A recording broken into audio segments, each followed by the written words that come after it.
Cricket પ્રેમીઓ માટે મહત્વના સમાચાર સામે આવી રહ્યા છે। નરેન્દ્ર મોદી સ્ટેડિયમમાં રમાશે વર્લ્ડ કપ ટી20ની 7 મેચો। મેચના દિવસોમાં મેટ્રો ટ્રેન મધ્યરાત્રિ સુધી ચાલુ રહેશે।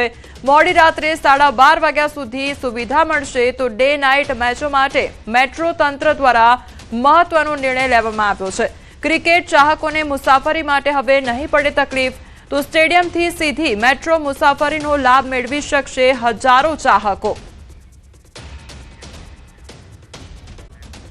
સ્વરાજ્યની ચૂંટણી પાછળ ઠેલાઈ શકે છે। મતદાર યાદી તૈયાર ન થતા ચૂંટણી પ્રક્રિયામાં વિલંબ થશે। તો મનપા અને નગરપાલિકામાં વહીવટદાર રાજની શક્યતા સેવાઈ રહી છે। નવી મતદાર યાદી બાદ જ ચૂંટણીઓ શક્ય છે, ત્યારે બોર્ડની પરીક્ષાઓને કારણે ચૂંટણી યોજવામાં મુશ્કેલી થઈ રહી છે। તો એપ્રિલ અને મે મહિનામાં ચૂંટણીની શક્યતા સેવાઈ રહી છે।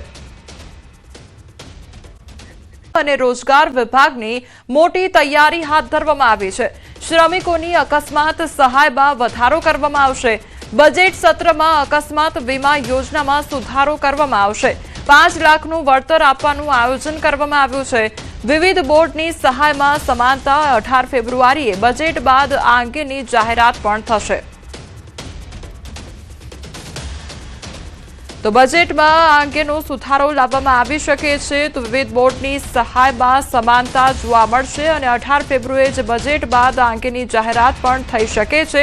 ત્યારે 5 લાખનું વળતર આપવાનું આયોજન કરવામાં આવ્યું છે। જે બજેટ સત્રમાં અકસ્માત વીમા યોજના છે તેમાં સુધારો કરવામાં આવી શકે છે। શ્રમિકોની અકસ્માત સહાયમાં વધારો કરવામાં આવી શકે છે।